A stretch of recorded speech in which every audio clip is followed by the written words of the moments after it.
வாசகம். இதோ வருகிறான் கனவின் மன்னன், வாருங்கள் அவனைக் கொன்று போடுவோம். தொடக்க நூலிலிருந்து வாசகம். அதிகாரம் 37, இறைவசனங்கள் 3 முதல் 4, 12 முதல் 13, 17 முதல் 28. இஸ்ரவேல் முதிர்ந்த வயதில் தமக்கு யோசேப்பு பிறந்தமையால் அவரை மற்றெல்லா புதல்வரையும் விட அதிகமாக நேசித்து வந்தார். அவருக்கு அழகு வேறுபாடுகள் நிறைந்த ஓர் அங்கியை செய்து கொடுத்தார். அவருடைய சகோதரர்கள் தங்கள் தந்தை அவரை எல்லாரிலும் அதிகமாய் நேசிக்கிறார் என்று கண்டு அவரை வெறுத்தனர். அவர்களால் அவரோடு பாசத்தோடு பேச இயலவில்லை. அப்படி இருக்கையில் அவர் சகோதரர் செக்கேமில் தம் தந்தையின் மந்தைகளை மேய்க்கச் சென்றனர். இஸ்ரவேல் யோசேப்பை நோக்கி, உன் சகோதரர்கள் செக்கேமில் ஆடு மேய்க்கிறார்கள் அல்லவா? அவர்களிடம் உன்னை அனுப்புகிறேன் என்றார். யோசேப்பு தம் சகோதரை தேடி சென்று தோத்தானில் அவர்களை கண்டுபிடித்தார். தொலையில் அவர் வருவதைக் கண்ட அவர்கள் தங்களுக்கு அருகில் அவர் வரும் முன் அவரை கொல்ல திட்டமிட்டனர்.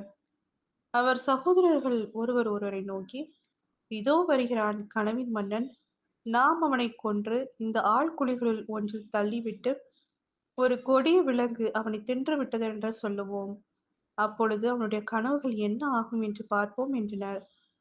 ரூபன் இவற்றை கேட்டு அவரை அவர்கள் கையிலிருந்து தப்புவிக்கும் எண்ணத்தில் அவர்களை நோக்கி, நாம் அவனை சாகடிக்க வேண்டாம் என்றார்.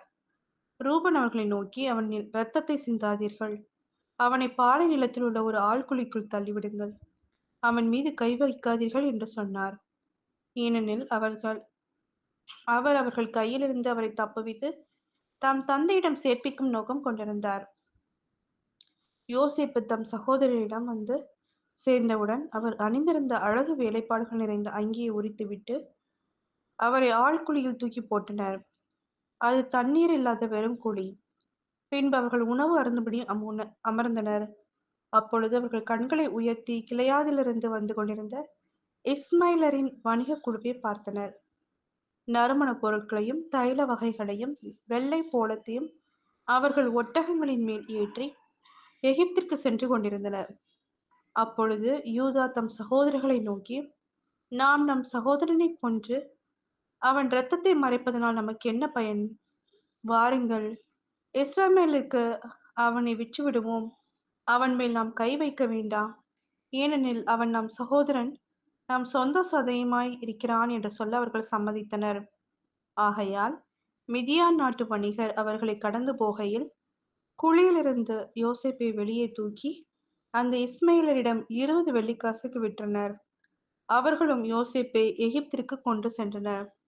இது ஆண்டவரின் அருள்வாக்கு. இறைவா மக்கு நன்றி. நற்செய்தி வாசகம். இவன்தான் சொத்துக்கு உரியவன், வாருங்கள் நாம் இவனை கொன்று போடுவோம். மத்தேயு எழுதிய தூய நற்செய்தியிலிருந்து வாசகம். அதிகாரம் 21, இறைவசனங்கள் 33 முதல் 43, 45 முதல் 46. அக்காலத்தில் இயேசு தலைமை குருக்களையும் மக்களின் மூப்பர்களையும் நோக்கி கூறியது, மேலும் ஒரு உவமையை கேளுங்கள். நிலக்கிழார் ஒருவர் ஒரு திராட்சை தோட்டம் போட்டு சுற்றிலும் வேலி அடைத்து அதில் பிழிவு குழி வெட்டி ஒரு காவல் மாடமும் கட்டினார். பின்பு தோட்ட தொழிலாளர்களிடம் அதை குத்தகைக்கு விட்டுவிட்டு நெடும் பயணம் மேற்கொண்டார். பழம் பறிக்கும் காலம் நெருங்கி வந்தபோது அவர் தமக்கு சேர வேண்டிய பழங்களை பெற்று வரும்படி தம் பணியாளர்களை அத்தோட்ட தொழிலாளர்களிடம் அனுப்பினார். தோட்ட தொழிலாளர்களோ அவருடைய பணியாளர்களை பிடித்து ஒருவரை நைய புடைத்தார்கள், ஒருவரை கொலை செய்தார்கள், ஒருவரை கல்லால் எறிந்தார்கள். மீண்டும் அவர் முதலில் அனுப்பியவர்களை விட மிகுதியான வேறு சில பணியாளர்களை அனுப்பினார். அவர்களுக்கும் அப்படியே அவர்கள் செய்தார்கள். தம் மகனை மதிப்பார்கள் என்று அவர் நினைத்து கொண்டு அவரை இறுதியாக அவர்களிடம் அனுப்பினார். அம்மகனை கண்டபோது தோட்ட தொழிலாளர்கள், இவன்தான் சொத்துக்கு உரியவன், வாருங்கள் நாம் இவனை கொன்று போடுவோம். அப்போது இவன் சொத்து நமக்கு கிடைக்கும் என்று தங்களிடையே பேசிக் கொண்டார்கள். பின்பு அவர்கள் அவரை பிடித்து திராட்சை தோட்டத்திற்கு வெளியே தள்ளி கொன்று போட்டார்கள்.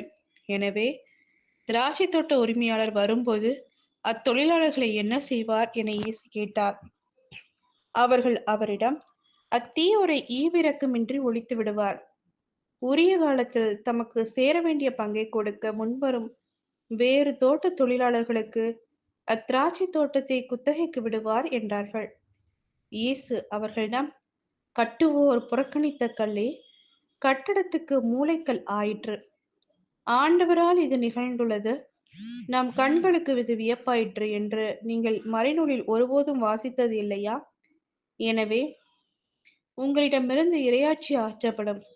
அவ்வாட்சிக்கு ஏற்ற முறையில் செயல்படும் ஒரு மக்களினத்தார் அதற்கு உட்படுவர் என நான் உங்களுக்கு சொல்கிறேன்.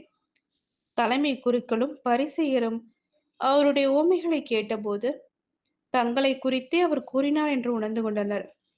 அவர்கள் அவரை பிடிக்க வழி தேடியும் மக்கள் கூட்டத்தினர் அவரை இறைவாக்கினர் என்று கருதியதால் அவர்களுக்கு அஞ்சினார்கள். இது கிறிஸ்துவின் நற்செய்தி. கிறிஸ்துவே உமக்கு புகழ்.